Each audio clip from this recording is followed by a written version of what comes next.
Hey, welcome back to the Dan Mabry Project. This episode is with Lauren Hoffman.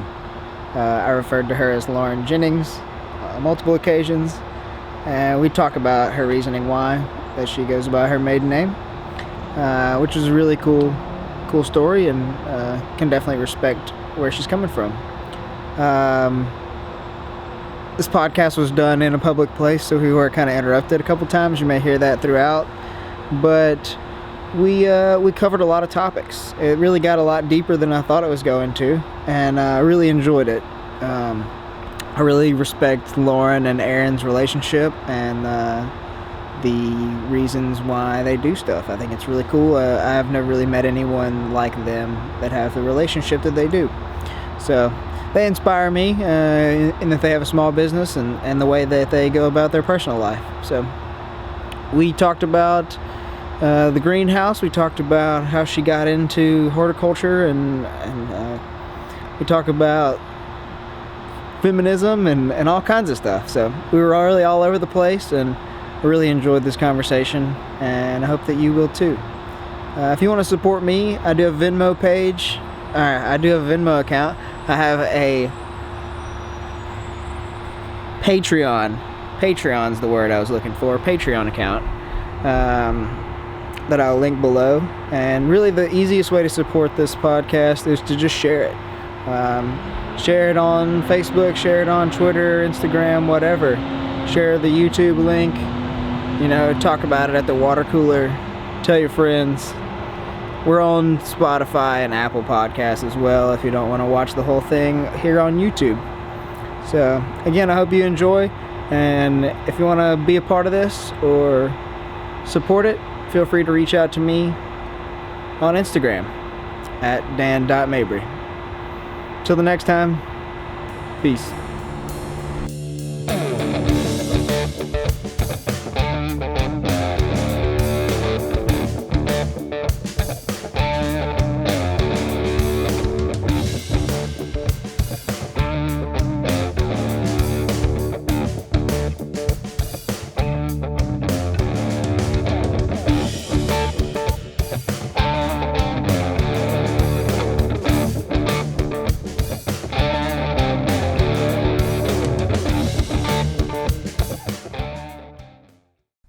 Do you have a snazzy intro song? Yeah, I have a song. That you sing. No, not that I sing. But today we're doing something different. Sing song. So you lead the way, Okay. and I'll... Lauren Jennings.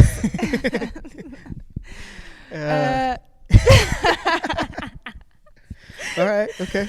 I could go all day, Fair enough. I haven't even started. So, Yeah. No. Fair enough. All right, Lauren Jennings. I'm gonna just... Hello, just so you know. Yeah. I'm going to pretend like that's not there, because I That's don't fair. do well with that, but... That's fair. Okay. I guess, where are we?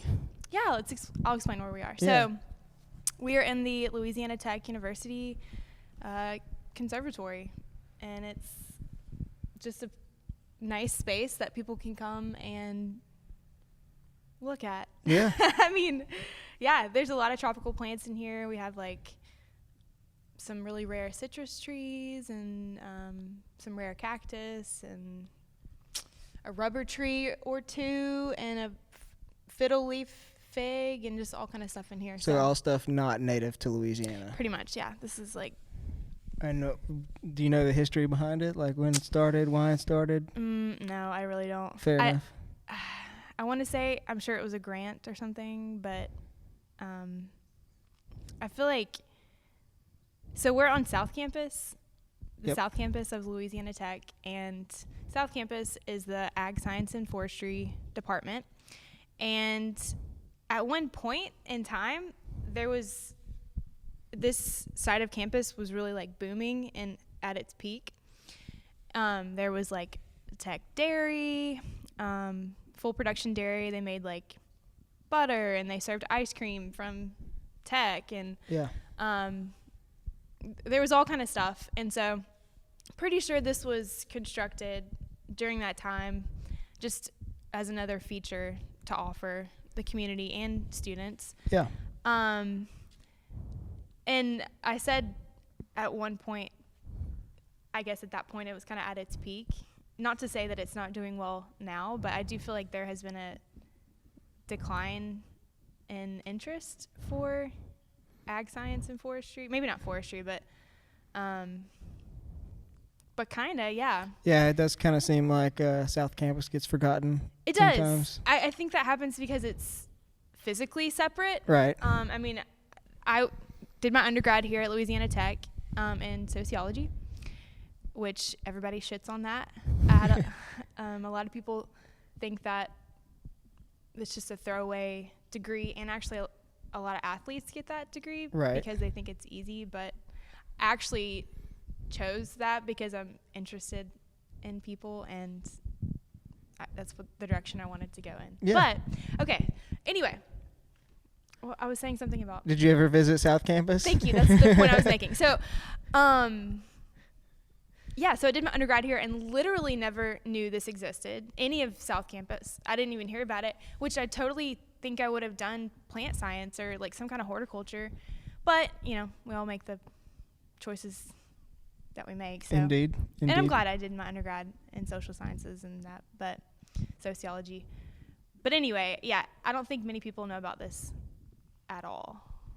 So it's sort of a hidden gem back here. And I found my way back to South Campus because I was pursuing I am pursuing a master's in horticultural therapy.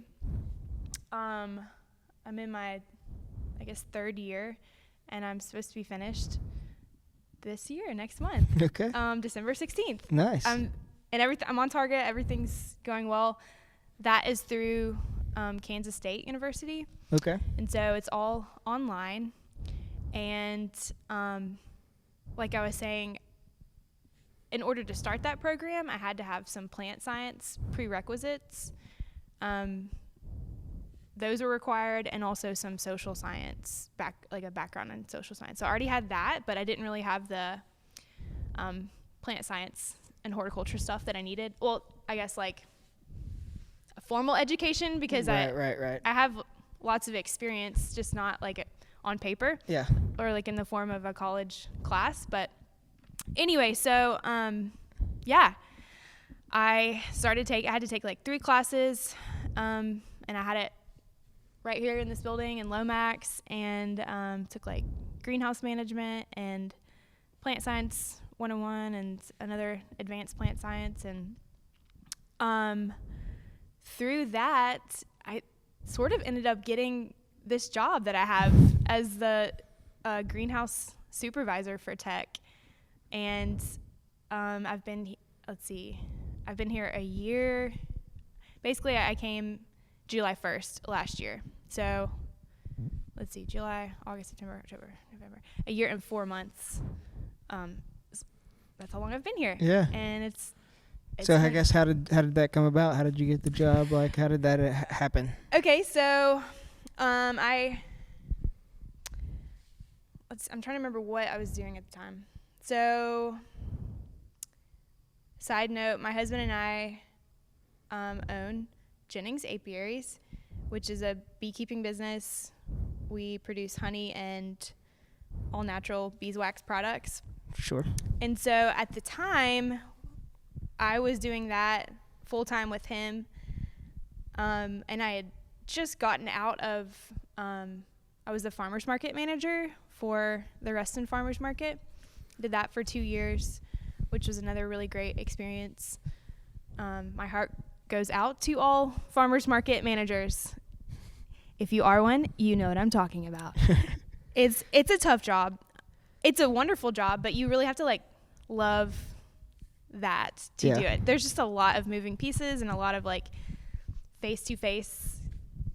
You just have to deal with a lot. I don't know. A lot of making people happy.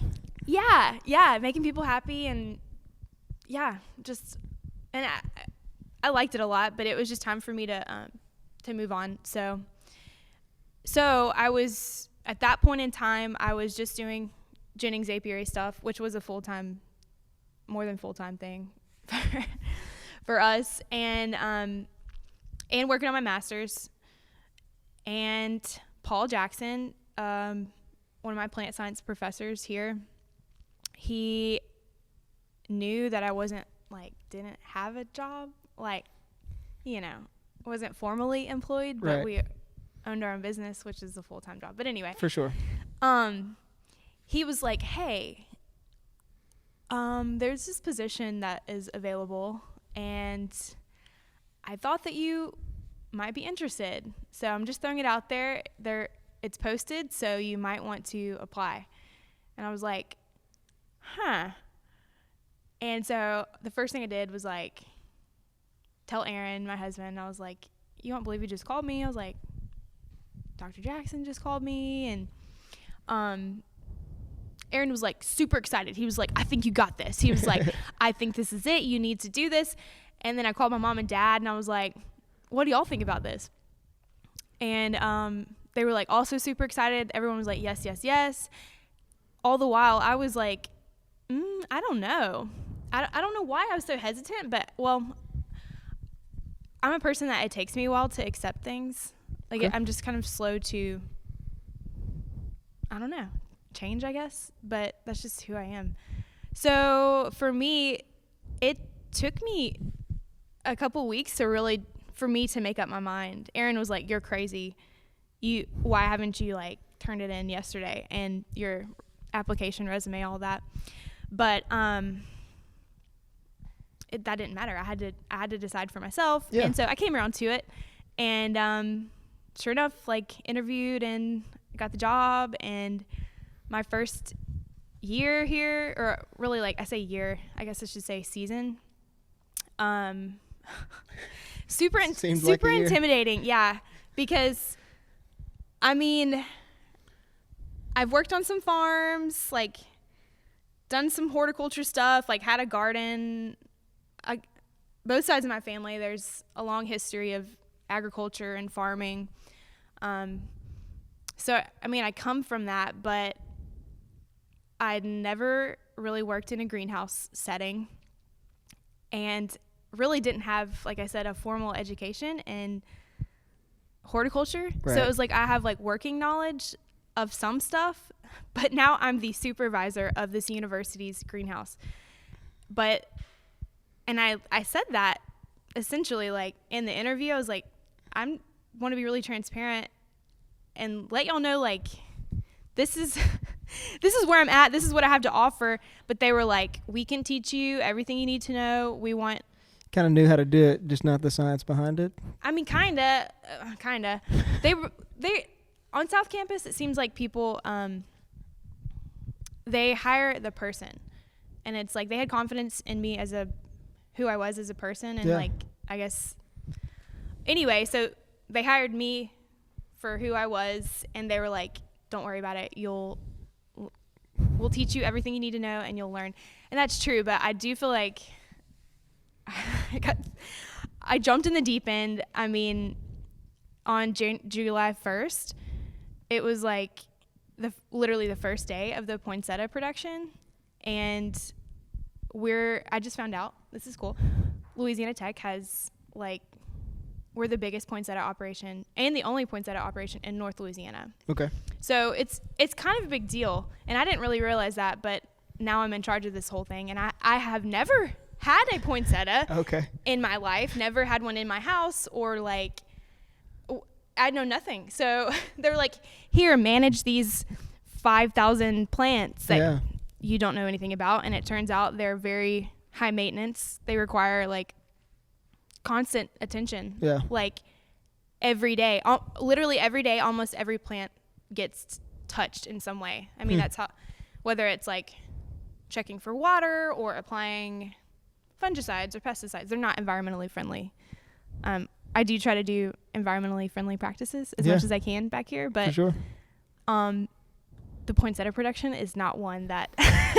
But that's been going on for a very long time here. Yeah, it's a 30-year tradition, and basically, it's a huge part of my job. I can't not do them. Right.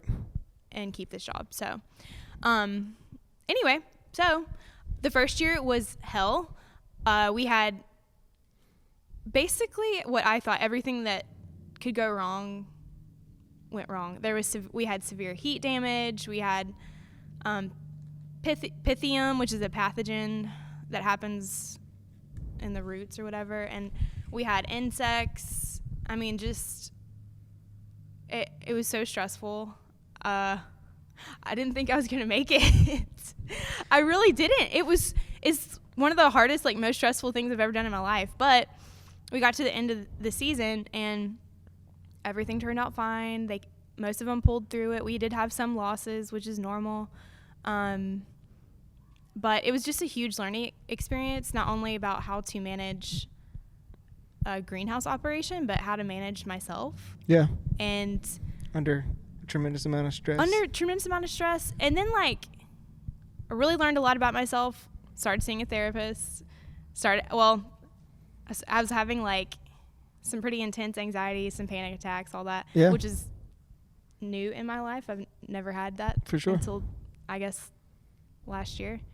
So having all these, like, big experiences and just really, just, like, learning a lot about myself, and that I like put way too much pressure on myself, and I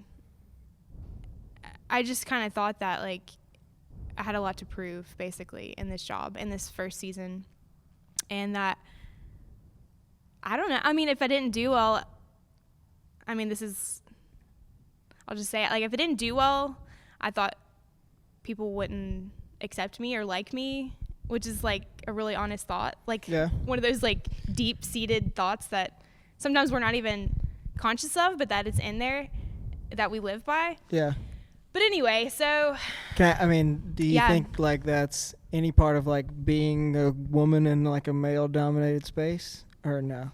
I definitely think, I think that probably had something to do with it, because the guy that went before me, who had this job, I mean, it was a guy, and horticulture was his thing. He's brilliant, and I mean, he just left some really big shoes to fill. Yeah. And you just felt like you had to meet that similar and there's no way. reputation. I haven't lived his life. I haven't had his experiences, right, and the education that he has in that way. So anyway, it did play a role, but, you know, as long as we're on this topic, like,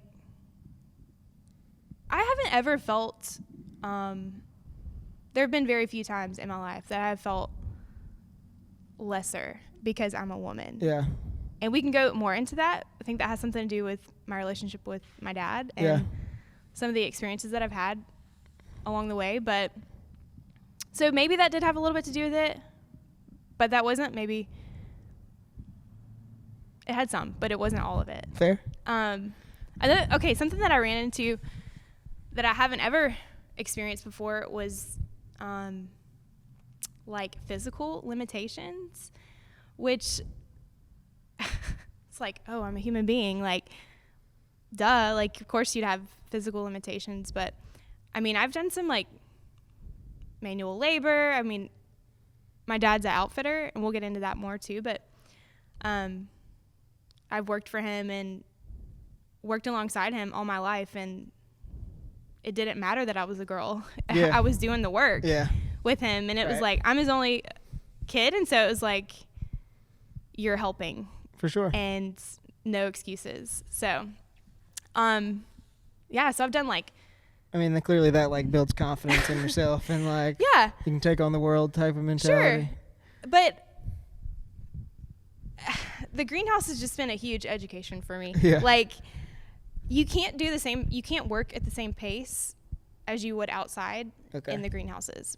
And I just had humidity. Oh my gosh, the humidity, and then the temperatures in there are, like, I think they got up to 120. And so I was ignorant of that, and I was pushing myself harder than I would have normally done. And then on top of that, I'm, like, really stressed out and putting way too much pressure on myself. So at one point I started physically, like, crumbling. I mean, I didn't realize it. I was having the symptoms like heart palpitations and dizziness, and like, my arms were going numb, just kind of some interesting physical sensations. Yeah.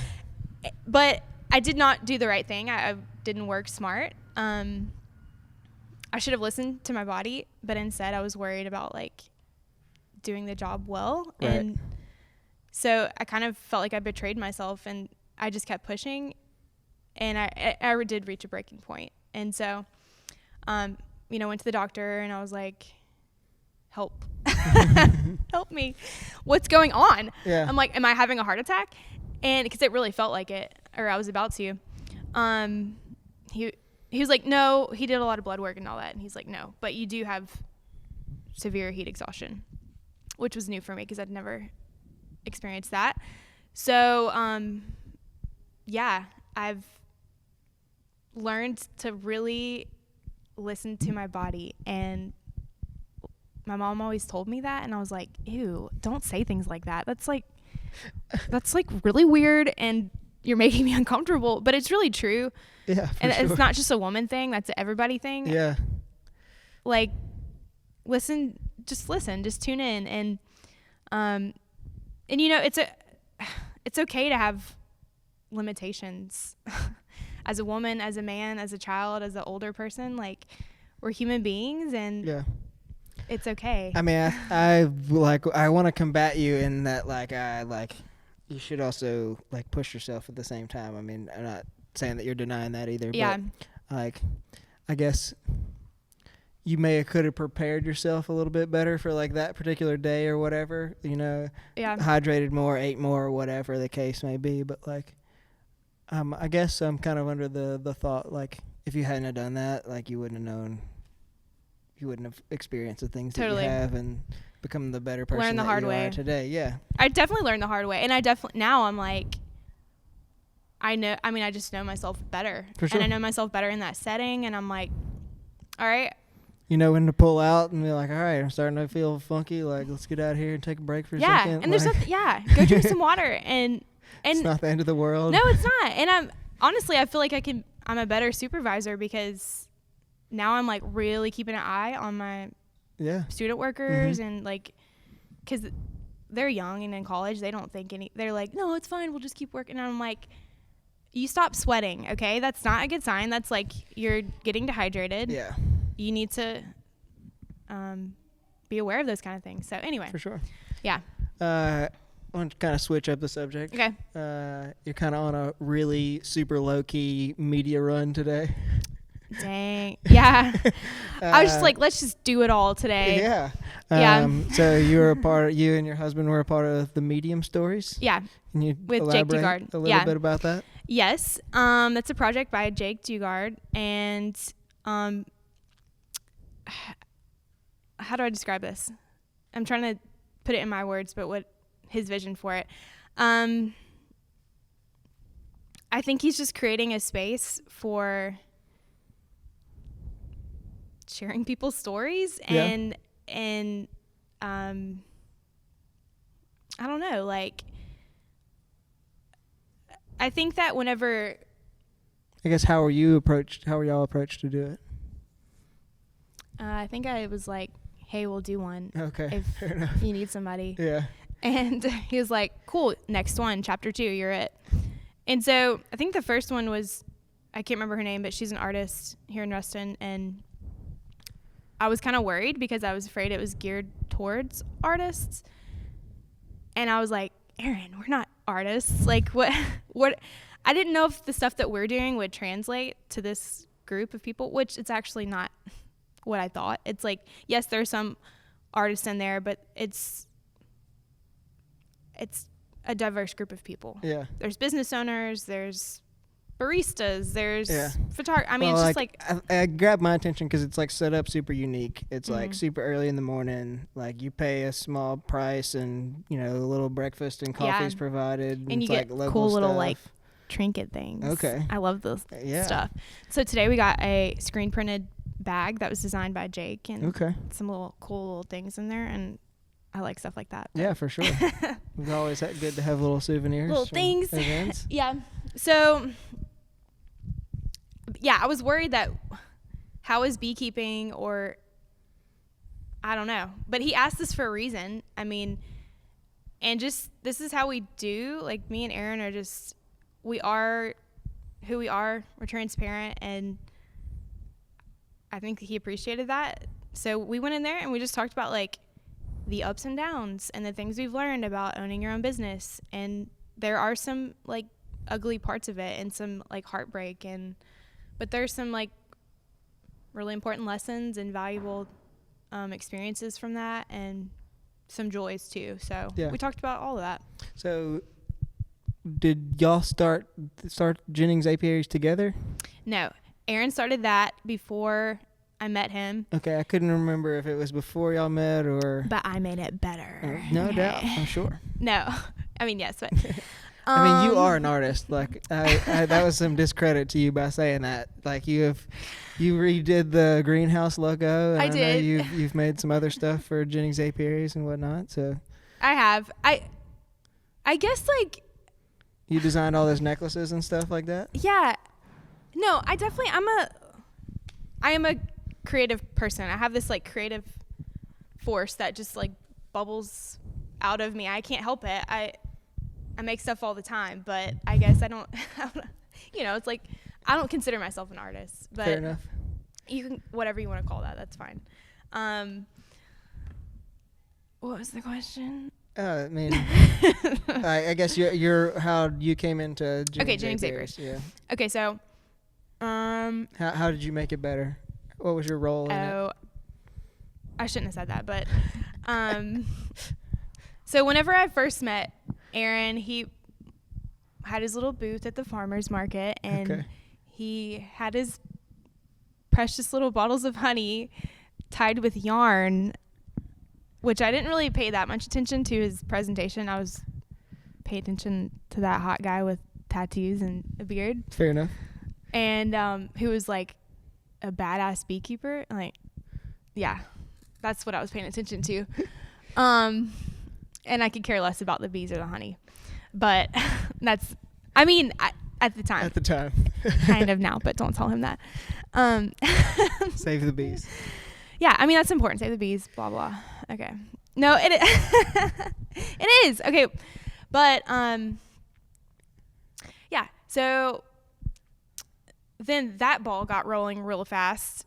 Well, I guess it was kind of slow to start, like me and him. Yeah. But then once we were like, okay, I see you, and we're on the same page, we got engaged like really quick and then married 6 months after that. And basically when we got married, I was like, okay, let me help you out with your stuff. And so I did, I don't know, I would like take pictures for our social media and do some, we had a lot of help from other graphic designers too, but I would create content and stuff for social media. And at some point, this is going to sound bad, but I was watching the thousands of dollars that we were spending on graphic designers, and you should be charging that. Yeah. Graphic designers and artists, do not sell yourself short. That is not what I'm saying right now. But I was like, I think I can do this. Maybe save us a little bit of money. And so I just went for it, and I kind of redid our look, and it worked for us. Yeah. And that ended up being the labels that we got into Whole Foods with. And so anyway, it worked. For sure. And so I do a little bit of graphic design on the side just when I'm not super busy. But anyway, so yeah, like helped them with that, helped them with, I love creating new products and dreaming up new things like that. So helped them on that side. So yeah, a little secret that I don't tell many people. I developed an allergy to bees. And so,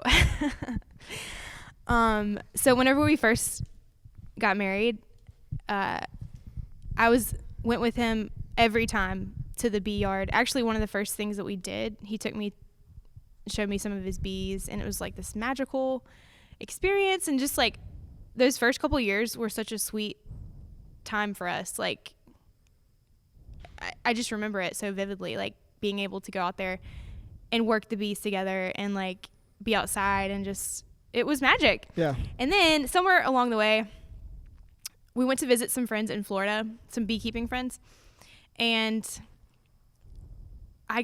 it was really hot, and I probably wasn't hydrating enough. And of course, we got stung, and I felt weird, but I was like, man, I've got to eat something. I haven't had enough to eat or drink today, so went and did that, and I felt a little better. And then the end of the day, I got stung a couple more times, and it hit me like a ton of bricks, and I started like vomiting and like heart racing, and I was like, I think I might need to go to the emergency room. I don't know what's about to happen. Yeah. And they were all like, oh my gosh, is she gonna die?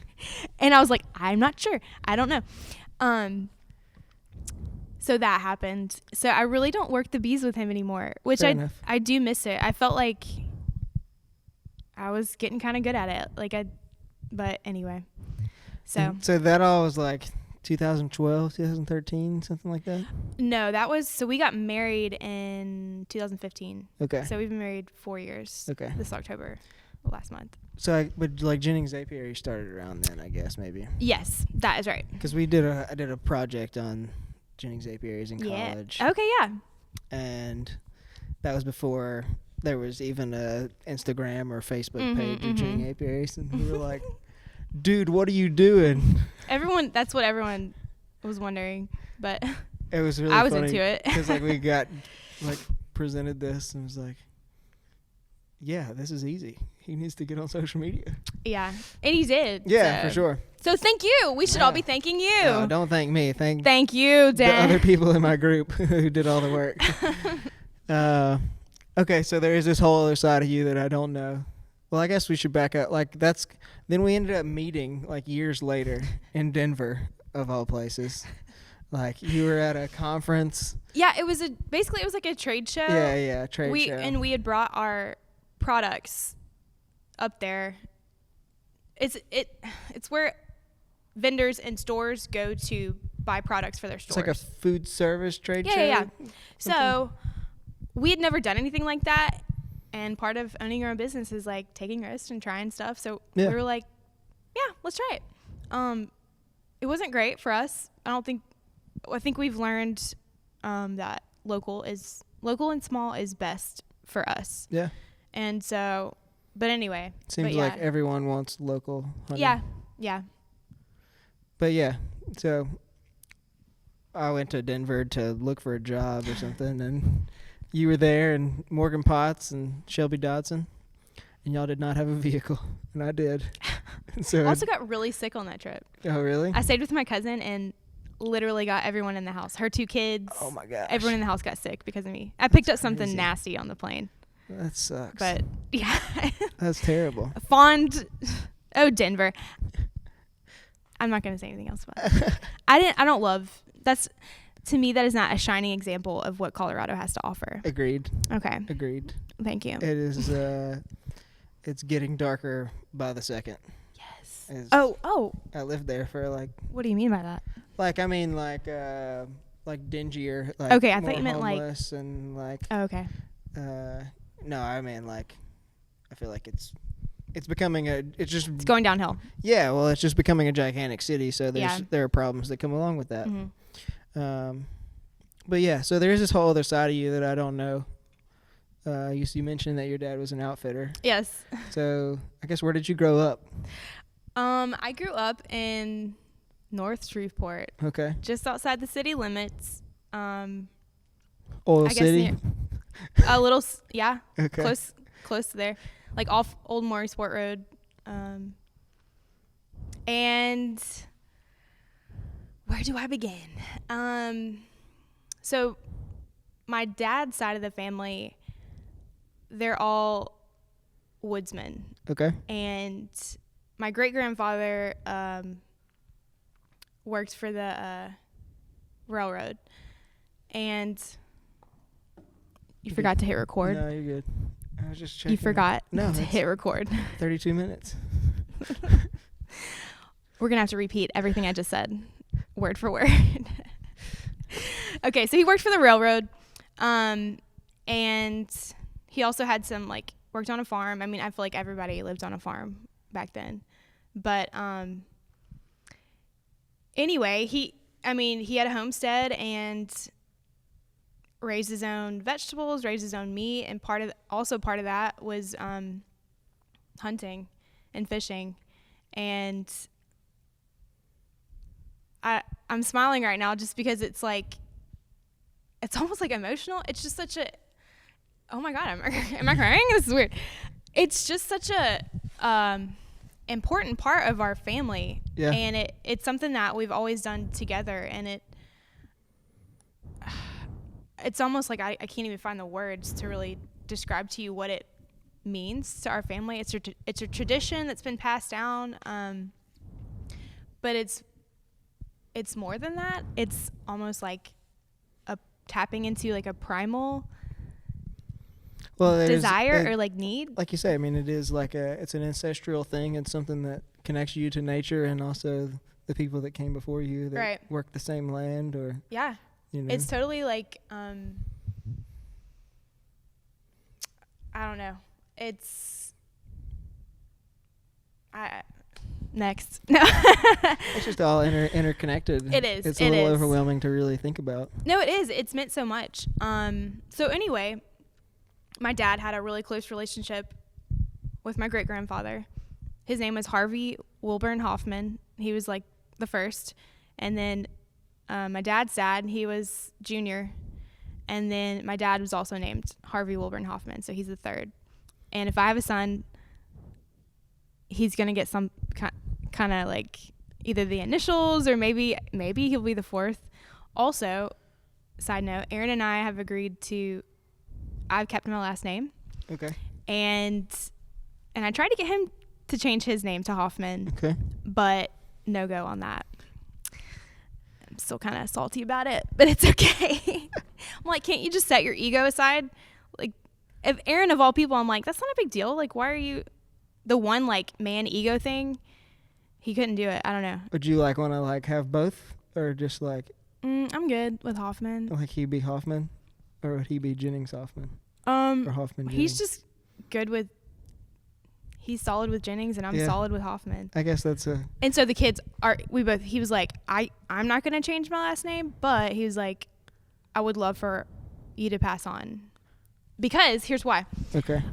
There are no male heirs in the Hoffman family. Okay. And so I have felt this way since high school, I don't know. I feel this responsibility because I just feel so strongly about my family and who we are. And like, I can't let it die. I can't let our name die. I can't let it, what it stands for. Yeah. So anyway, if God gives us a son, then he will get the Hoffman last name. So hard to argue with that. I really do feel like it's my responsibility. I have a really strong feeling about that. So anyway, I mean, if you're that passionate about it, I'm not gonna let me get in the way. I'm not afraid to whatever. I'm not afraid to like fuck social norms. I'm like, that's cool. Okay. I mean, it's so. I mean, it's something that I try to seek out now, especially living here and like, coming from the family that I do. I don't get a liberal opinion all the time, and I'm like, I try to stay in the middle as much as possible. Like, I really do not care what you do with your last name or not. I mean, do you consider that liberal? I mean, it's not conservative. You know. See, I'm like, I don't consider myself anything. Yeah. Like, I don't want a label. I'm like, I'm not, whatever. No, that's fair. I mean, I choose to live my life that way about a lot of things. I'm a human being, and that's where I stand on that. Yeah. You know what I mean? Yeah. So. Well, I mean, it's you like you said, it's against the social norm. It's definitely against the social norm around here, and like, you know, where you grew up, where I grew up, like. I will say. It's different. It is different, but I will say. It's gonna make some people mad. My grandfather, who actually passed away this year, I told him that, and he was like, had a little twinkle in his eye. It smiled. He was like, really happy to hear that. And I know my dad is proud that I want to do that as well. Yeah. So I don't know. I guess my thing, it's like it goes to any choice that you make. Like, I'm not gonna oppose you. I just want to hear your reasoning why. Oh, for sure. And if you got a good reason why, then more respect to you. Yeah. But if you have a shit reason why, then I'm probably gonna hound you about it. Yeah. Okay, so I do want to talk about my upbringing with hunting and my relationship with that. So, all right. So, I was talking about the family name and all that. And so, anyway, so my dad was very close to his grandfather, my great-grandfather, and just spent as much time with him as he possibly could. And they spent majority of their time in the woods and hunting and passed down all of that knowledge to my grandfather, then passed it down to my dad. And then, you know, like I said, he didn't have a son, and it didn't matter. It was like my dad is so obsessed with whitetail hunting. I didn't have a chance. Yeah. It was like, this is what we're doing. I mean, obviously, it was like I hated it, he would never force me to do anything. Right. But he made it super appealing, and I did want to spend time with him and be in the woods, and it was fun. Yeah. And so still is. It still is. And so I killed my first deer when I was 8 years old. It was a spike buck in East Texas. I'll be 27 at the end of the month, and I've never killed a deer or a duck. If my grandfather were here, he would say there's still time. Yeah. He was like in his 70s before he killed a deer with his bow. Wow. And it was like a lifelong pursuit for him. Wow. And he never stopped. And there's always time. Oh, there's yeah. Still time. So. Oh, no, I'm not. It's always funny to like you say, I grew up in West Monroe, and it's like literally everyone that I know is going duck hunting. Oh, yeah. October, November came around. That's one thing I've been a few times duck hunting, but when I say my dad was obsessed with whitetail, I mean, that's just what we did. And it is so his He's a obsession. bow hunter? Oh, yeah. Bow hunter, gun hunter, knife hunter. I mean, like, whatever. Yeah. Okay, so wait, what were we just talking about? You mentioned like he's an outfitter, so like is he an outfitter like in North Louisiana or goes elsewhere? No, not in Louisiana. He's been, I guess, officially outfitting that hasn't been his occupation his entire career. So I guess he's been doing that for about 15 years though. And mainly started in West Texas, and he met this guy, this radiologist, who needed somebody to manage his high fence place. Yeah. And he just hit it off with my dad, had some good like references, and so it began. And so really I haven't known him as an outfitter until like I guess high school. Okay.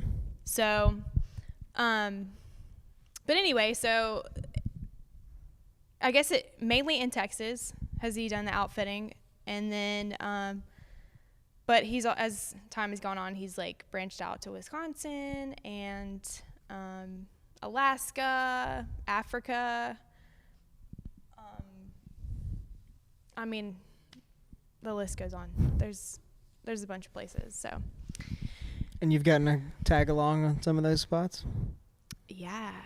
Yes, I have. I've been really fortunate enough to, I guess just like, he would probably take me to do this anyway, even if he wasn't an outfitter, but I do feel like that has opened some doors and opportunities, at least for tax write-offs.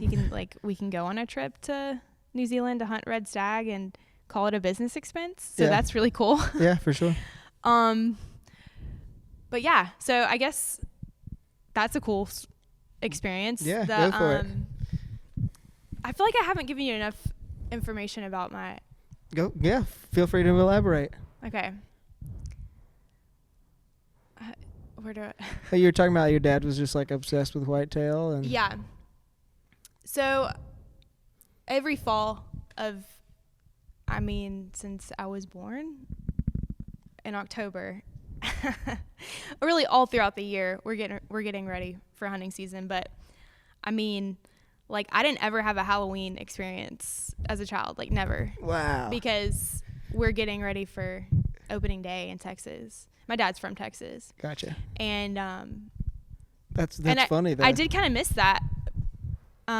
I wanted to go do stuff with my friends, but it was like, this is what we're doing. Yeah. So, anyway, you don't always have a choice at that age. Not really, but I was down, and I'm sure I had plenty of snacks and candy in the deer stand, so it was fine. But anyway, so, I would kill I probably shouldn't say. I would definitely tag out. Yeah. Maybe some more. But I just loved it. But it was all on managed land? We owned this property. Gotcha. That I really started in East Texas. Yeah. It was family property, and that's where I really learned. I got my start with deer hunting. And then we started expanding to different places and fishing too. So I went for my senior in high school trip or whatever. Mm-hmm. I'm really fortunate enough that I got to go have a senior trip. And, I was obsessed with Into the Wild and Christopher McCandless and all that kind of stuff. For sure. Same. So my parents were like, we can either go see the actual bus. They were going to make that happen, or we can go on an epic month-long salmon, rainbow trout experience. And I was like,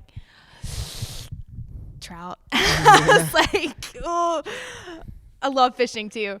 And so we went up there and just caught the hell out of some steelheads and just all kinds of stuff. In Alaska? Oh yeah. Nice.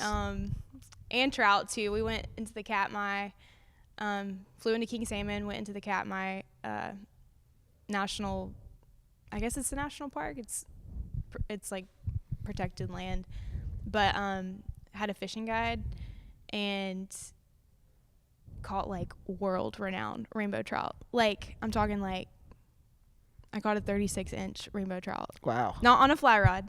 We were trolling. Okay. But it was just a dream. I mean, my grandfather got to come, and amazing. Yeah. Okay. So that was one of my first. Did you do some fly fishing? A little bit.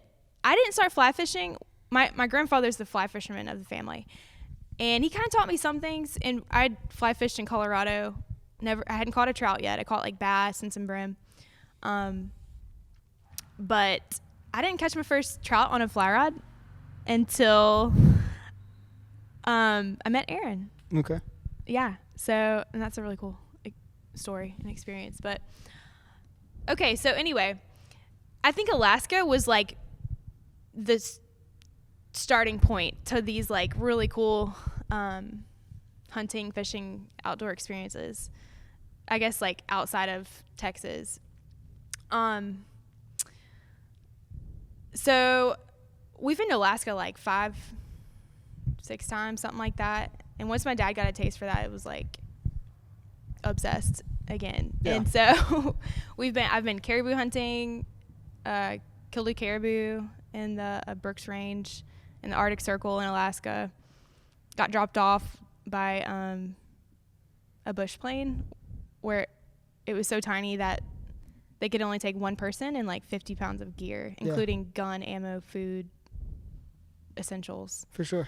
And that was pretty epic. Killed a black bear in Alaska. So whenever you're killing these, are you packing out? Are you?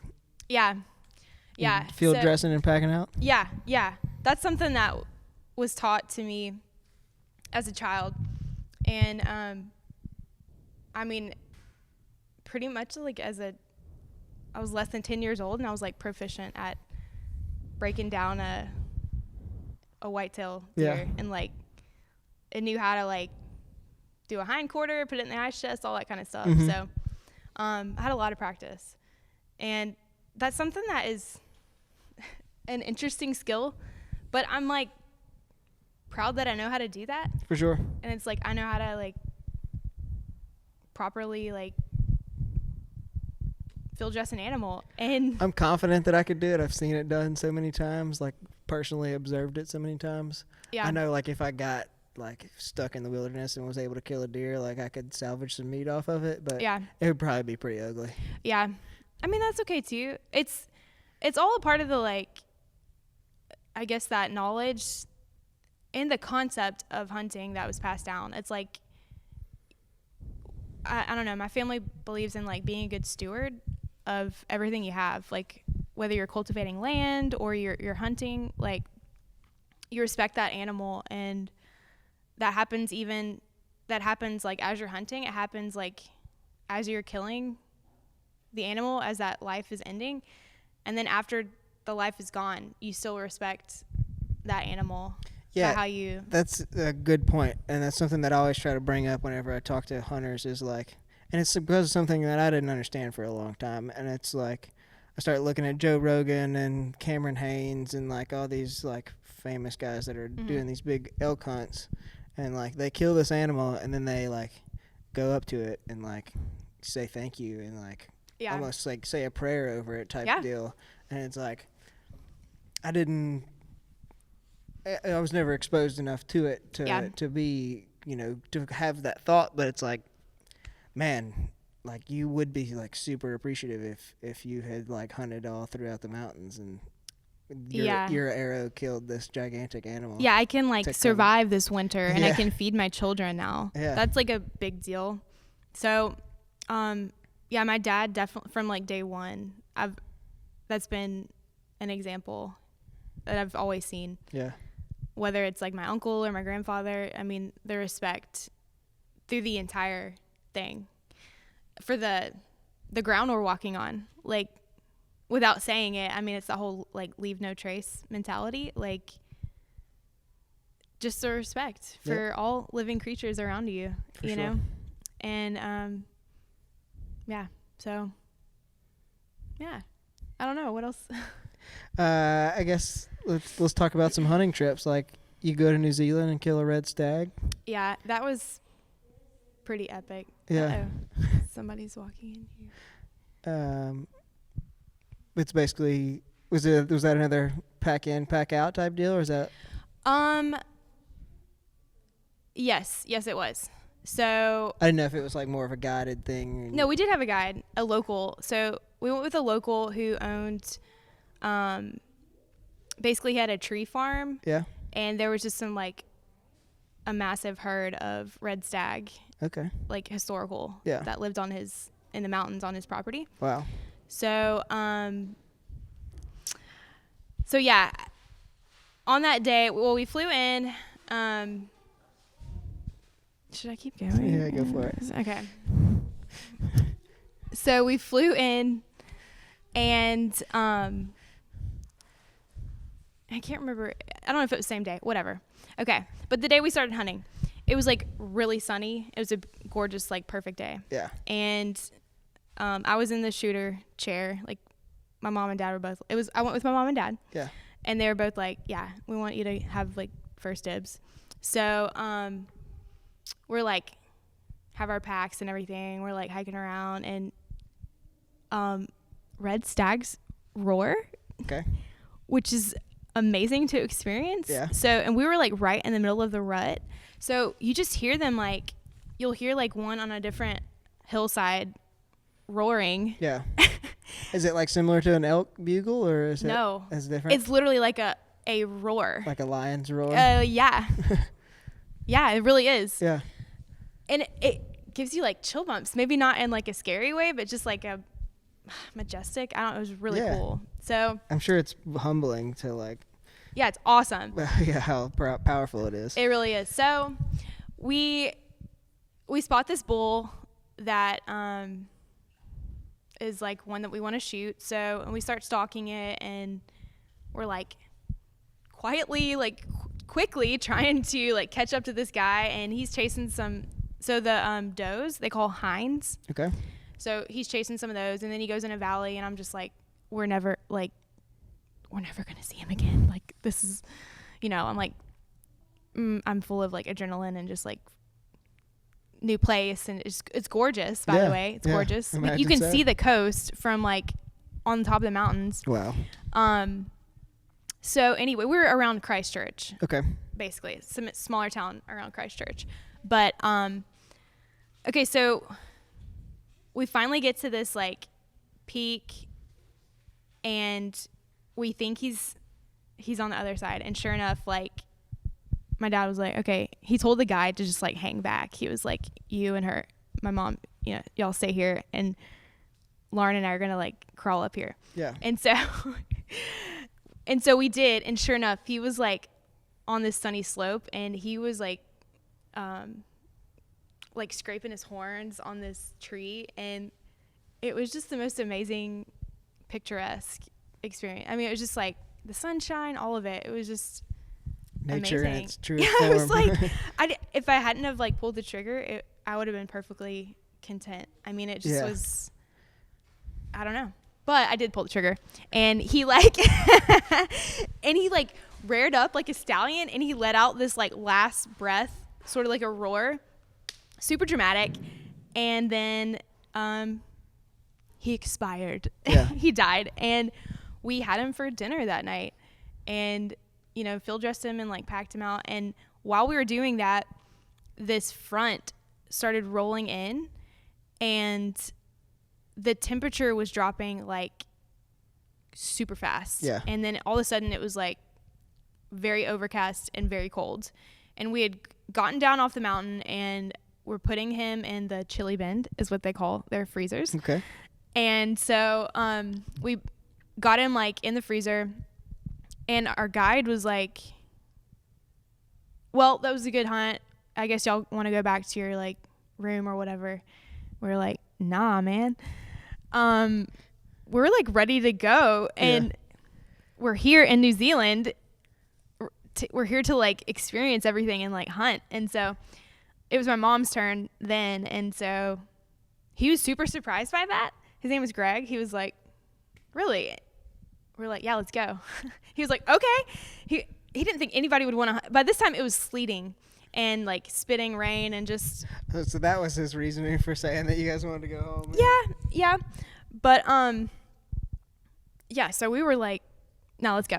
So we took off up the mountain, and we could hear this another bull, I guess, roaring up the mountain. And so we were stalking him, and I'm pretty sure he could feel the pressure a little bit. Like, I'm sure he could hear us or smell us or something. Yeah. But he was like going further up, and the guys were ahead of us, and it was me and my mom, and she's like a really petite lady, and she's like, she is gritty on the inside, but she is like, she's a petite woman. I don't know. She is strong, but it's like she was having a hard time. And so I was like half pulling her up the mountain, like pushing her up, and her little legs were like, we'd already been hiking like half the morning, running up and down these hills. So she was kind of spent, but she was like in it to win it. And that's how she is. She's amazing. And so finally we get up to where the guys are, and it is this massive bull. And I think that's what they call him, at least. I know they call the females the hinds, but gotcha. Apologies to if I'm getting that wrong to Red anybody stag who's a experts. red stag snob. So anyway, so she and my dad go up there, and it's kind of like one of those situations where like you need to get serious and do what you're going to do, because he is on his way out. Yeah. Like, he knows we're here, and he's not sticking around. He's not like having it. So she like gets, she lays on her belly, and there's like sleet on the scope. And so my dad's trying to like get it off the scope on both ends. And I think she's like wearing glasses, and so she's like fogged up. Yeah. So somehow she like fires a shot, and I mean, she gets one in, and like, I don't think it was like a kill shot. Yeah. And so my dad like jacks another one in there. He's like, okay, he's like, take a deep breath, and he's like, fire another shot. And she did it real quick, and he went down. And I was just like, holy shit, my mom's a badass. And so anyway, I think he went down and then maybe got up and ran a little bit, but it wasn't far at all. And so we gave him a little bit of time, but we could tell it was like a lethal shot. And sure enough, she had got him. And he was like this dark color, and his horns were like this dark chocolate. And just a magnificent animal. I mean, just like amazing experience. And my dad ended up getting one too. And anyway, so we ate as much as we could. Well, every night we had it, sometimes for breakfast and for sure, sandwiches and dinner. And I think we just shared the meat with the family once we left. But you weren't able to take it back home. Not the meat. It's like an 18-hour flight. Yeah, well, I think it's like against some international regulations or something too. Meat. So like the family was able to keep it that you worked for? Oh, yeah. That worked for you, I guess? Yeah. Yeah. Because I know a lot of people just donate that kind of stuff. Yeah. And I don't want to give the illusion, like, I guess we get into the whole conversation of like trophy hunting. Maybe not. I'm down. I mean, it's one thing to hunt a deer for or an animal for its horns and not eat it or donate the meat. I don't know what to say. I just feel like I agree, first of all. And I used to be like, you know, when I was first hunting, it was like all I wanted more than anything was just to get this massive like 160-inch deer or whatever. And I just see my dad going out every year, and he's just like downing these like booners, and I'm just like, will I ever kill a deer as big as my dad? Yeah. No, still not to this day. He has a impressive collection. He's killed over like, I shouldn't say, he's killed over like 400 whitetails. But anyway, so I went through that phase where it was just like all I wanted was like a huge, massive antlers, and then I went through this phase where I was like not about it at all, and I was kind of mad at people or sickened by people who want a trophy hunt. And now I'm like, you know what? Me personally, I've had some really great experiences. I've killed some good deer, and I'm content with like, horns are not what I'm seeking anymore. Yeah. Like antlers. Like I'm seeking a connection with nature and some food. And hopefully if my family's with me, I'll be able to connect with them too. That's what I'm wanting out of that now. And I'm like, you know what? I'm not going to judge anybody who wants to go, get that like massive elk or whatever. Because it really is fun. But I will say, like, I hope that they treat the environment and the animal with respect and utilize as much as they can. That's whenever I have a problem, with. And I mean, I think it's a totally different conversation when you're talking about like a high fenced area or like an open public area.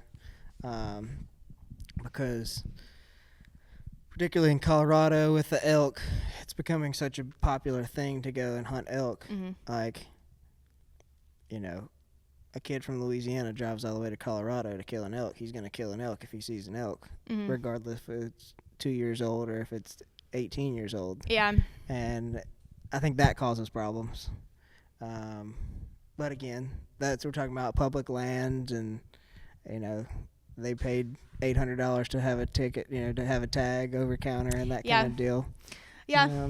It's like, if we really want to talk about sustainable practices, it's like, what about the weapons we're using? What about what about all the materials it took to produce this gun or this ammo? Yeah. It's like, maybe we should all just hunt with like a recurve that we carved from a tree in our backyard. Agreed. But hello, yeah, it's like, I'm not going to stop going to Alaska. Yeah. I'm not apologizing for that either. But I don't know. I think I was about to say, we could go further down the hole and be like, why are you flying in that plane? No, totally true. No, true. I think there's like, yeah, that is a valid argument, but I think everything comes back to balance. Yeah. Like, I think you do the best you can and like still enjoy life. I think you do the best you can and try to find ways to improve as often as possible. You know, that's something that I'm learning still. Is I'm homeless now, and so I'm like constantly packing and repacking and like still giving away stuff and throwing stuff away and like. You still have that dresser? No, it's gone. Okay. Yeah, so it's I know what you mean. Like, I just think, you know, across the board, regardless of what you're talking about, daily improvement is what you should be looking for. And which reminds me, do we have time to talk about bikes? we can talk about whatever. How long are we? What time is it? Oh, someone's calling me. Or just over an hour, So let's loop back around and talk about my anxiety, my old friend. Yeah. So you mentioned earlier like that was like a new thing in your life. Yeah. And that you didn't experience that kind of stuff. Yeah. I've recently like experienced like panic and anxiety to a degree that I never have before. Yeah. And it's because I sold my house and flipped my life upside down. Yeah. But which I said that, and then looking back on some experiences I had as a child, I'm like, oh, I probably had a tendency to be like a little bit anxious, but I still lived my life like I didn't live my life out of like fear. Yeah. And so I don't know, somewhere along the way, this like little seed of I think it may fear. have been like instilled in you to, you know, face fear head on and, you know, conquer. Be strong. Whatever's in front of you. Yeah. Kind of deal. Yeah. So navigating this anxiety experience, I guess number one, figuring out that like I'm not going to die. That's like the biggest thing that I figured out for myself. Yeah. It's really a good attitude to have. Yeah. It's really I mean, okay, I'm not going to die from anxiety. Okay. All right. Having a panic attack. Yeah. We all will die some. Indeed. Which is allegedly. In some way, maybe. Okay, this physical experience on Earth will end at some point, and what's beyond that, who knows? But I don't think it ends. But technology is advancing quickly. Oh God, let's just like fucking end it. Like it's okay to die, everybody. Yeah, I think that's a good attitude to have as well. Okay, but it's okay to die. It's okay to be uncomfortable. I think I've lived a lot of my life like in comfortable situations. Yeah. And I haven't been exposed to a lot of like hard stuff besides like, I guess some of my outdoor experiences were physically testing, but mentally testing as well, I'm sure. If you get tested physically out in the middle of nowhere. Yeah, but it's like a mental struggle I never thought there about as well. it like that. But anyway, I've just learned that like it's okay to be uncomfortable. It's like even though my body is having these sensations and my mind is like seems like it's spinning out of control, that's okay too. Yeah. And I guess like I brought this up because I found something that I think has saved my life. And I know that sounds really cheesy. No. But let's see. I think last year sometime one of my coworkers brought their bike to work, and I just said, "Can I take that for a ride?" And I hadn't been on a bike in years. I had a mountain bike in college, which didn't get used on mountains because I tried that and that was too scary. Touche. I'll hoof it on a mountain, not on a bike. Yeah, I'm with you. But a little more in control. Yeah, good old control illusion. Okay, so I borrowed this guy's bike, and I don't even know why I was compelled to ask him that, but I just was like, I needed to ride his bike. And so I did, and I had an experience. It was like a spiritual, mental, physical, epiphany. Yeah. And it was something with my breath. Like, I don't know, but it was like, I need this in my life. And I felt different on the bike, and it just clicked for me. And so, But did you like elevate your heart rate? You get like Yeah. cardio going? Oh, yeah. Like you enjoy cardio? I didn't until I started, until now. Yeah. So I saved up my money and I bought a Salsa Journeyman bike, and all I knew was that, well, I did a little bit of research. I knew I wanted a bike. I knew I needed that in my life. And I actually, A good way to start. yeah. Good And place to I start. borrowed someone's road bike, a girlfriend of mine, for like a long time. And I'm so thankful she did, because it literally helped me through so many times with my anxiety. Would you just ride it around town, or? I would ride it around town. I would ride it part of the way to work, probably like 4 miles to work. I live 16 miles away. So you'd I'm not park there elsewhere and Yeah. ride the bike in? Yeah. But I didn't really realize what was happening, like why it was helping me so much. But I'm not a scientist, but to get into the science part of it, basically like cardio changes your biology, like your brain chemistry. And it was just changing things for me with my anxiety. It was helping my anxiety. It's a release. Yeah. Cardio. Yeah. I mean, I've started running a Yeah. lot recently. Yeah. And it's like, it just kind of, like, 'cause now I'm doing it in the morning, and it's like it's a good way to start the day. It's a good way to push yourself, and Yes. you get through it, and you're like, all right, this is going to be the worst part of the day, and move on. But it's the best. Oh, it is. It's like the worst But of yeah. the best. Yeah. So I also brought it up to my, started seeing the therapist.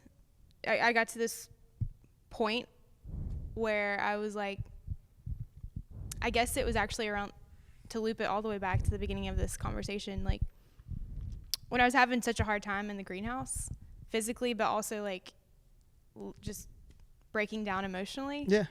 I was like, I think I need some help. Like I don't know what's happening. And so I started seeing a therapist, and it was literally the best thing I could have done for myself. And I just want to encourage, I'm looking at you. I'm speaking directly to you today.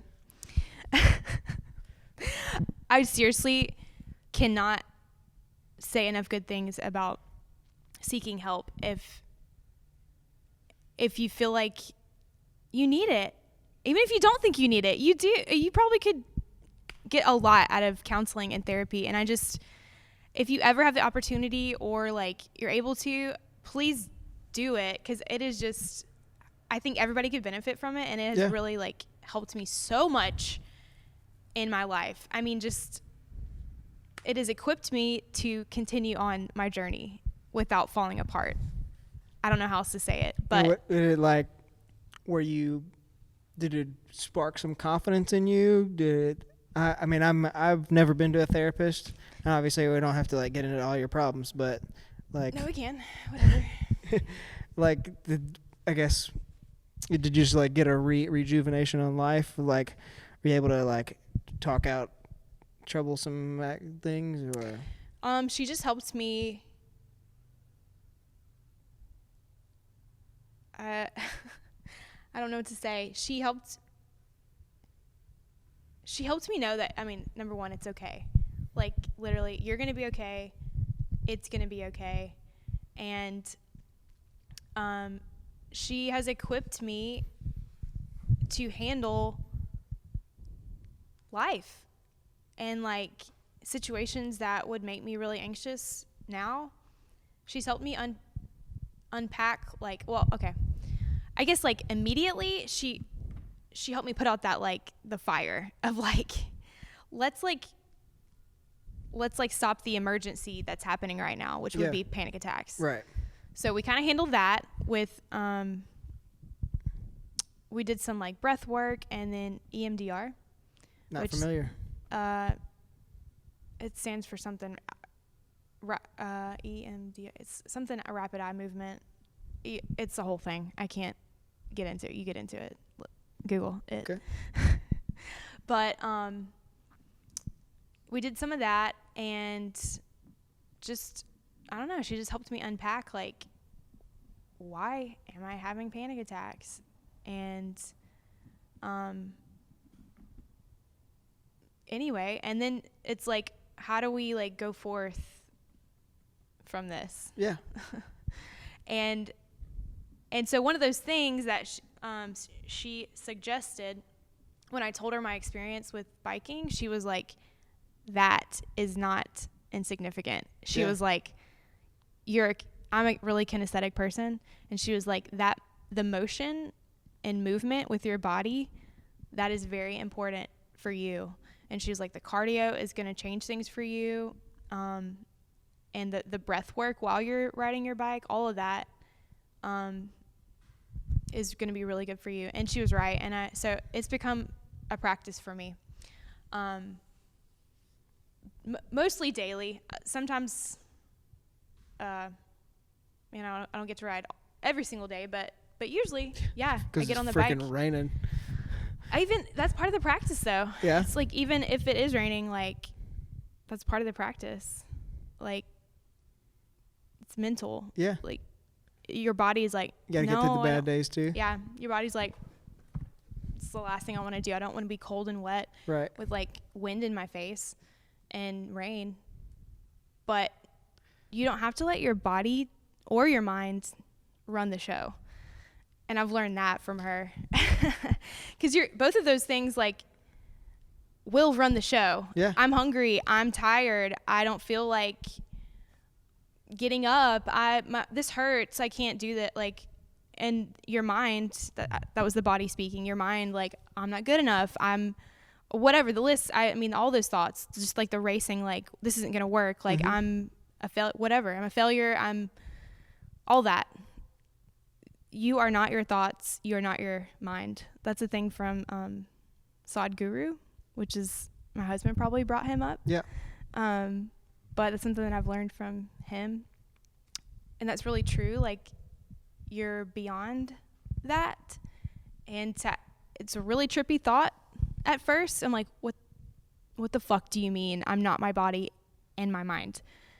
Like, whenever I first heard that, that sent me even further into the, like, swirling vortex of doom of anxiety. I was just like, can't handle that. I don't know what you're talking about, but that makes me think I'm falling off the edge of the earth. Don't ever say that again, please. But actually, further down the line, it was like, oh, wait, that's profound. That means that all these things that I'm feeling and, like, all these thoughts that my mind's producing, I can, like, throw those away. Yeah. And there's somewhere else within me that's separate from that can't be touched. And I don't know, that's super valuable to acknowledge and, like, find that. So bike riding saved my life. My grandfather, who I mentioned earlier, who passed away, he was an avid swimmer, even, like, close to when he died. That was, like, one of the only things he could do. Wow. Was swim. And I have always been really awkward in the water. Like, I didn't think that I was a strong swimmer. I mean, it's not something that I really enjoyed. But for some reason, I also felt this, like, something in me was like, maybe you should try it again. So I asked somebody who was a swim coach to give me some pointers. Yeah. And she showed me the breaststroke. And because freestyle, I was like a flailing pathetic. Yeah. It was terrible. Like, easy to get pretty gassed pretty quickly that way. It was like, she's like, maybe you should try something else. And so I did. And oh my gosh, that's been another epiphany for me. And it's like it's another practice that I've picked up, and that helps me in life as well. You just swim with the Lambright? I do maybe like 3 times a week on my lunch break. Yeah. And it's also kind of difficult to do when it's 30 degrees outside. It is an indoor pool, but, like, to take your clothes off in the wintertime and get in a pool of water. You can still feel it in your bones here in Louisiana with the humidity. But that's part of it. It's like, no, I get to decide what we're doing today, and we're going swimming. Do you know David Goggins? No. So David Goggins is this guy he wrote a book called Can't Hurt Me. He was a Navy SEAL and went through Navy SEAL Hell Week like 3 different times. But he talks about, like, you know, having the mentality, you can't hurt me, harden up. Like, that's his big phrase now, is harden the fuck up. And he's an ultra marathon runner now. And so I see what you're talking about. Just like you strengthen that mentality, and it kind of rolls over into the physicality part of it. For sure. Do you know about Wim Hof? Yeah, for sure. I was going to ask you about your breath work, like what kind of breath work you're talking about. The only thing, because there's a bunch of different styles. Oh, there's like, so much. Wim is like, breathe, motherfucker, breathe. Like, that's his phrase, you know. And then there's other people like, I don't know if you're aware of people like Crone Gracie. Crone Gracie is a descendant of basically the person who invented Brazilian Jiu-Jitsu. Like, it's his great-grandfather. And he has this, I mean, he's like rolling his lungs around, and it's some interesting stuff. The only thing that I am currently doing from Wim Hof is cold showers. Yeah. You do that daily? I did it daily for like a month. I need to get back to it. You mess with ice baths? Not yet. I love ice baths. I don't have access to a lot of, that's an excuse. Just flat out. I don't have access to ice. Yeah. I mean, go to the gas station. It can be a quick financial burden. I mean, that's very real. I was lucky to, like, my family business has a gigantic ice maker, and I literally found a tub for free, and so I was taking some ice baths. I loved it. I mean, I did that stuff in high school. Yeah. And it's definitely like it's a mental challenge initially, but it's also one of those things, if you've done it before, like, you know, you can get through it, you know? Yeah. And like a panic attack. Yeah. Well, I think it's something that I'm learning with the more that I film. Like 2 days ago, I went and filmed some jiu-jitsu, and I wasn't as comfortable as I was last night when I went back the second day in a row. Like, it's just getting comfortable, and it's like jiu-jitsu is something that I think that you may be interested in as well. Really? And like, well, it doesn't have to be like super like break your arm physical. Like, my husband broke his rib during jiu-jitsu. Okay. So I'm a little like, do I want to do that? Yeah. Maybe I do that. Yeah. I mean, I just think it's a killer cardio thing, and it really puts you in like a fight or flight situation. And the issue that I was having was like, I didn't know what the hell to do. And so like I was just kind of flailing around like you're talking about. Yeah. But it's a humbling experience to, you know, have someone just like sit on top of you for 5 minutes, and they can't get off. Oh, but shit. I don't know if I would. It's probably good for me. There's things in life where I'm like when my jaw tightens up and I'm like, no. But it's the idea of being comfortable in uncomfortable situations. Yeah, that's what I'm saying. You should probably like do more of those things that make you like want to run away. Exactly. So a book that I'm reading, it sort of gets into religion, which, whatever. I'm reading Into the Silent Land right now. I can't remember the author, but that's going through basically facing like stillness, like inward stillness and silence, and addresses like some breath work and how that all connects with our like spirit. Can you elaborate on that? Like, you're talking about inward stillness, like like unproductivity, like not growing within yourself? No, like what it's like when you're meditating, that like spot inside of you. Yeah. Finding like peace. Oh, like finding that spot. Yeah. Like finding that stillness. Yeah. Okay. Not that it already exists within you. Or I guess I think it does. I think it does already exist, but it's like, are we willing to stop for a few moments and like look at it in the face, or like find it? That's something that I've been trying to work into my workouts. Like I'll go and run a couple miles and like do push-ups and sit-ups and all this stuff and get my heart rate real high, and then I'll try to like meditate for 5 minutes. and after like I stretch a little bit or something. That's something that I never really done, but I just started doing yoga a couple months ago. Like, yes, yoga. And I really enjoyed it. And like so the one time that I went to a jiu-jitsu class, I dislocated my shoulder, and it's never been the same. Oh, and like I told this girl that I was doing yoga with about it, and she was like, "I got you." And like we did all this shoulder work, and it was just like loosened up so much. You should go see Aaron. Yeah, for for sure. some body work, Yeah. and you should go to his meditation class on Saturdays. Okay, did not 7 know a.m. that. Yeah, we'll be there this Saturday. Where? Blue Sky Yoga. Okay. Interested? All right. Seriously, Yeah. he goes through some things to prepare you. There's some like physical movements that you can do, literally to prepare your body and mind to sit still and Interesting. see I'll have what to it's come like check to. it out. Yeah.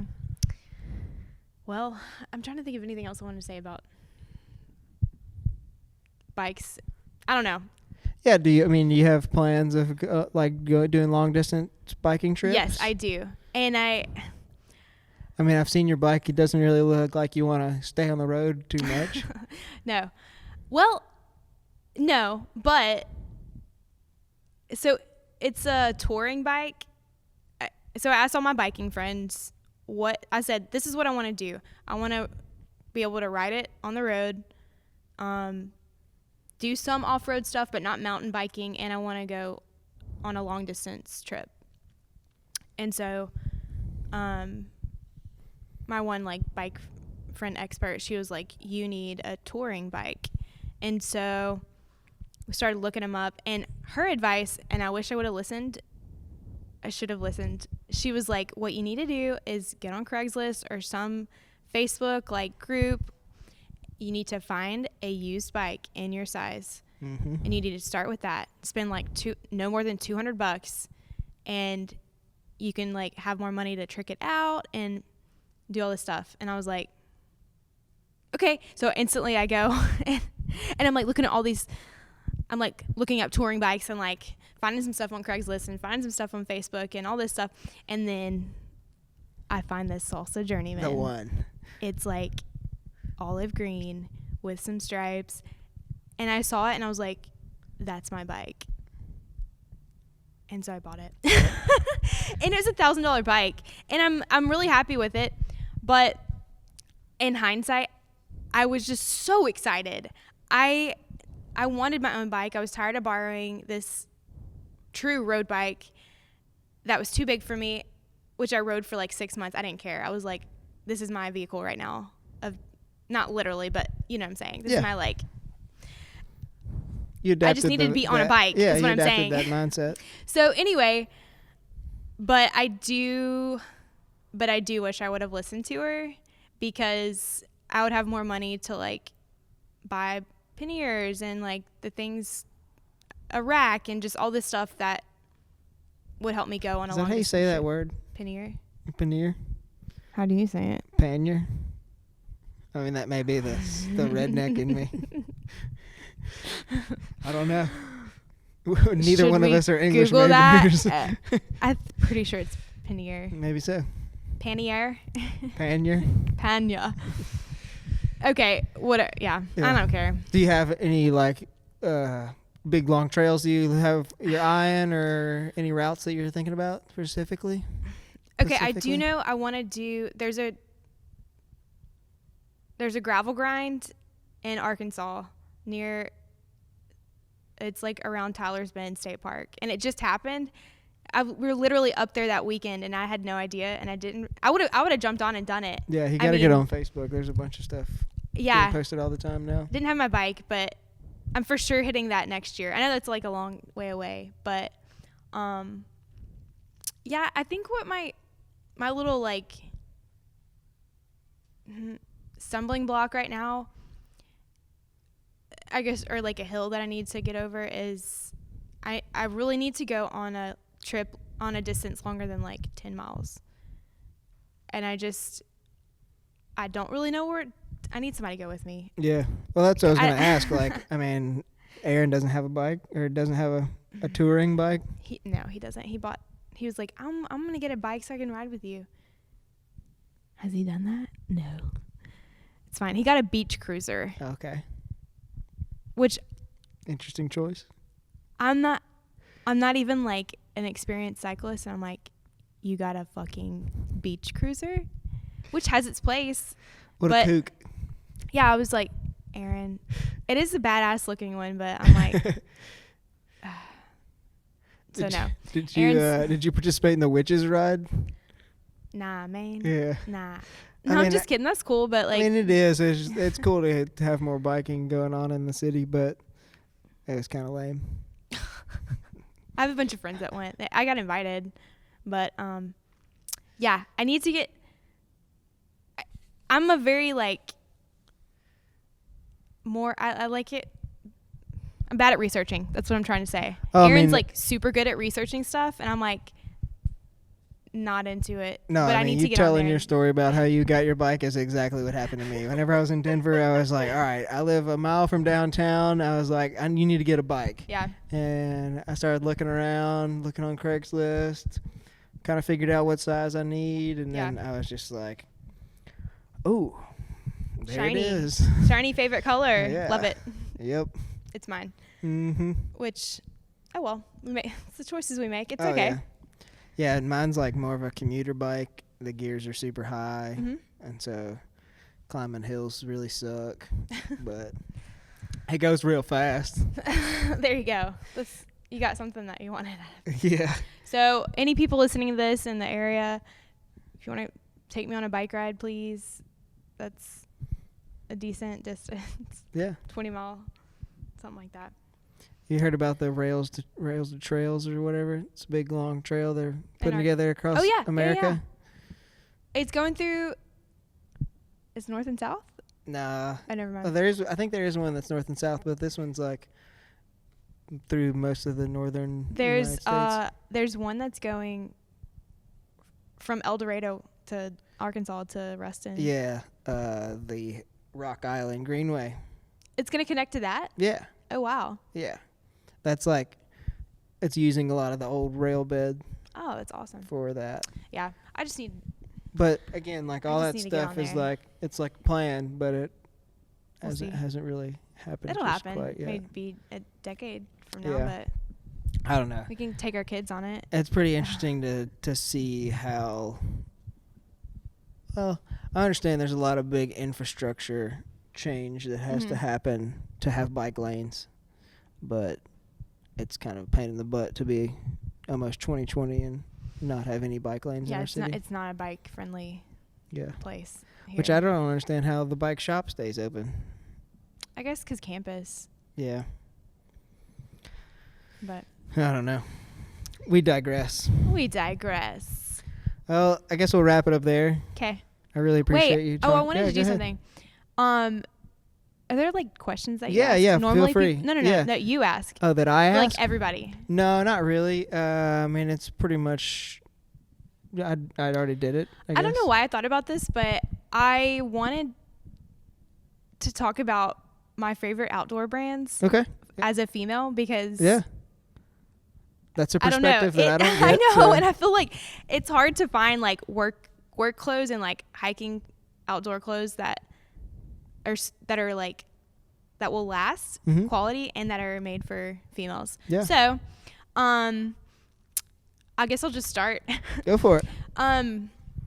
If I could pick one of just my all-time favorite brand, it would be Mountain Hardwear. Okay. I'm wearing Mountain Hardwear shirt today and pants, and the pants are some of the most lightweight, durable hiking pants that I've found. They're comfortable and they fit well.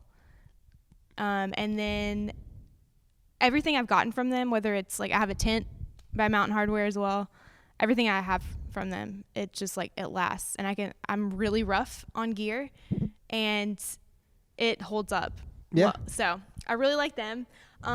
Prana is another really good brand for pants. They have yoga pants, but I actually like their hiking pants, like the Essex, ESSEX pants.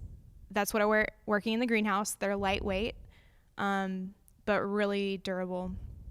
And then let's see, what else do I like? As far as rain gear, Sitka is the best. Oh yeah, I saw you saying something about that. Yeah.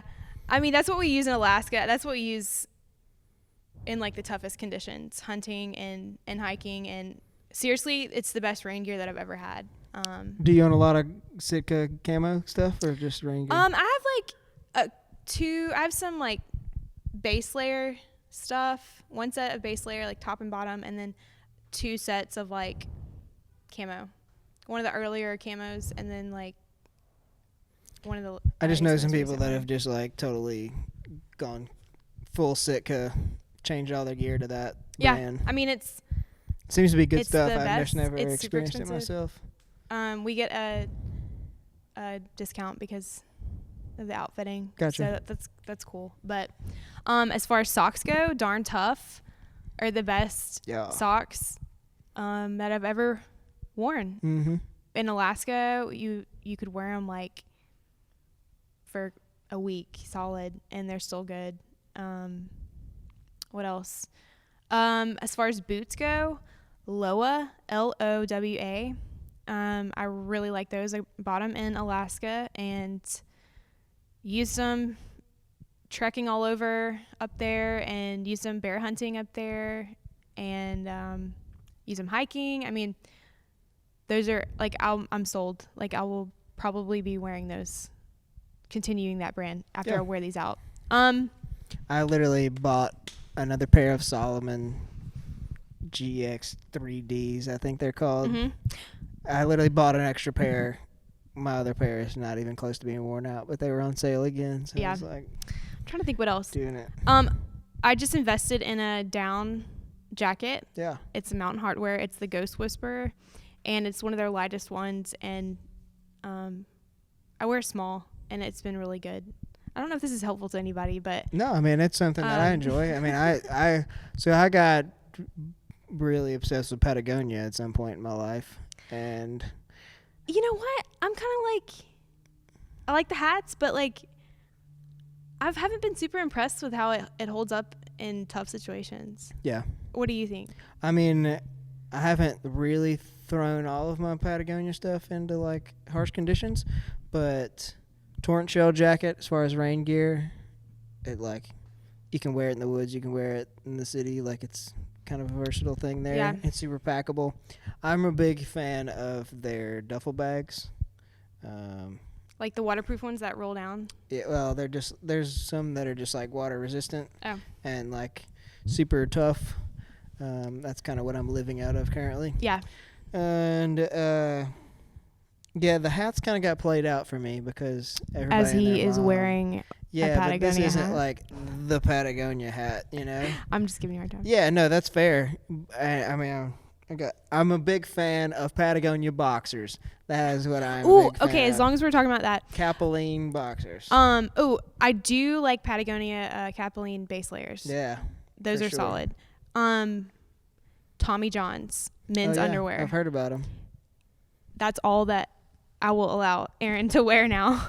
They're just the best. Yeah. We were doing MeUndies, and they're when MeUndies first came out, the quality was good, and now it's like you can snag a hole real easy. Like the waistband starts to separate. Sorry, I'm not trying to trash anybody, but Tommy John's, speaking from your own experience. Yeah, Tommy John's, excellent quality, breathability. They look really good on him, and he says they feel the best. Yeah. And their front pockets, the pocket for stuff. It's it's just different. It opens differently, and he says it's better. Yeah. So they're expensive, but I think they're worth it. And it's like a monthly subscription. You get some a month or No, something? I mean I guess you could. MeUndies is monthly, but we just bought like I bought a 3-pack and then bought another 3-pack over time. Gotcha. But yeah, so whenever I was living in Denver, REI is headquartered in Denver. Yeah. And I lived not too far from there. Right across the street from REI headquarters is this place called Mountain Exchange. Ooh. And Mountain Exchange sells a bunch of climbing equipment. Like there's 2 stories. A bunch of climbing equipment and just like a ton of really accessories and boots and that kind of stuff.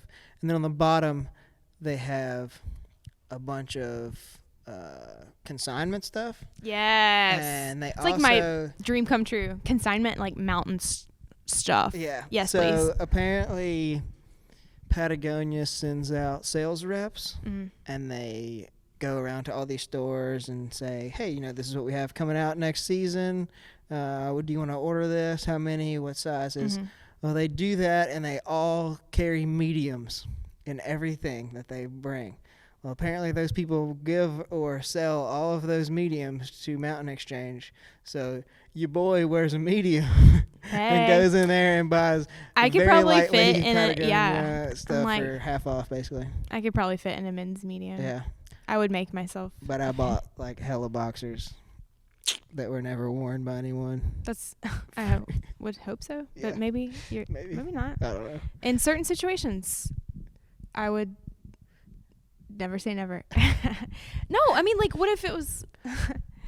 You never know. I don't know. Are you talking about wearing used boxers? Yeah, I am. Maybe there's not a situation for that. Maybe just go commando. I'm sure there's but a never situation. say never. Yeah. I don't know. I'm sure there's a situation. Yeah. All right. Hopefully, any of you ladies, have you interviewed any other? Any women? Yeah. Yeah, for sure. So we talked about it before. Like, I am obsessed with Joe Rogan and Joe Rogan podcast. And before I started this podcast, there's an article that came out that was like, Joe Rogan doesn't have enough women on his podcast. And I was just like, that stuck with me. And he does have women on his podcast, but like, it is to some degree, especially what he focuses on, is more of a male-dominated space. It's more of a male audience. My audience is super male, but it's also like, I am not a woman. I do not know your perspectives on life. Yeah. And I would like to. Ask me anything. Do you have one question for a woman? He's blushing. Yeah. I don't really. I don't know. That's a fair question. Okay, while we're on that topic, I do want to say we never quite got around to this, but as a woman, I can honestly say, and we're just going on forever. But, yeah, that's cool. I got nothing to do. I don't feel like any lesser than you. Yeah. And I don't know. Well, and I posed that question just because I wanted to hear what your answer would be. But like, I never, like, knowing you. Yeah. Like, I never doubted you. Like, I know that you're like strong and confident within yourself. But there's just like this social. No, I know. There's this movement. There's this movement right now. There's a lot of movements right now, and feminism is like really popular right now. And I'm probably gonna step on some toes by saying this, but I don't feel like they're really doing us a favor. I feel like this is bad. Okay, blanket statements are bad. This doesn't apply to everyone, but I think in some situations, the message feminists are trying to send is doing the opposite. It's having the opposite effect. And it's like, if you're trying to, and I'm not saying, I'm going to like get a lot of feedback for this now. If they make it this far. Women's rights, all that. I mean, like, how about human rights? Like, whatever. I think all people should be treated like fairly and decently. That's just where I'm at with that. It doesn't matter your race, your sex, whatever. However you identify yourself. But what I was saying is, like, me personally, I've never felt like not capable of accomplishing anything that I wanted to do. I've never felt like I couldn't do anything because I'm a woman.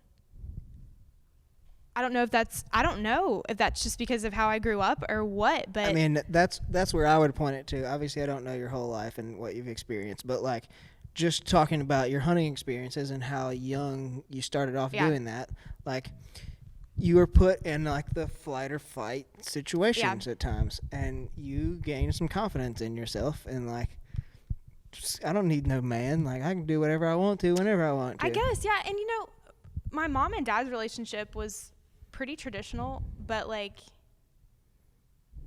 their roles in the house were like clearly defined, not in a degrading way, not in like a, but I saw my mom do like badass stuff too, and it was just like there was such a mutual respect between the two of them. I knew where they stood. It was very clear that they respect each other and love each other, and my dad treats her so well. It was like an example. I mean, out of the gate, I just knew like, well, that's how I deserve to be treated. Yeah. That's how he deserves to be treated. It's not about like, women need to be like treated like princesses. It's not like that. It's like we all need to be treated with respect. But I don't know. I guess what I'm trying to say is like, I don't know. Just again, looking on the outside, looking in, like I think you can have that mentality, and it's all positive. Yeah. I'm saying is because like you weren't princessed, like you weren't treated like a doll, and like you're fragile, and if you cut yourself, that we got to take you inside and tape up your boo-boo. Yeah. You know, it was like, all right, rub some dirt in it. Let's keep moving. Yeah. I mean, that's one side of it. You were treated with a dose of reality pretty early on in life, I think. Who knows? I don't know. I feel like the best thing. Oh God. I guess I'm gonna say it. I was about to say, don't second guess yourself. Yeah. I think the best thing that women could do for the feminist movement, whatever, for themselves, is just like, don't try to be a man. Just be who you are. That's the best thing that all of us could do for the world, is like, just like you're saying, like try to be like 1% better every day and just be who you are. And like that comes with like, starts with like self-acceptance. I'm really comfortable with like who I am, where I came from, and it's taken time to get there. But like I said, I don't feel any lesser because I'm a woman, and I don't feel like deprived in any way. But I know that hasn't been the experience of other women. Right. But I don't know. That's just been my experience. I also think you like get up and go and do every day. I'm not afraid to prove yourself that you know you're just as equal as everybody else, and you know you're clearly not like running your mouth all the time on social media and that kind of deal too. Yeah.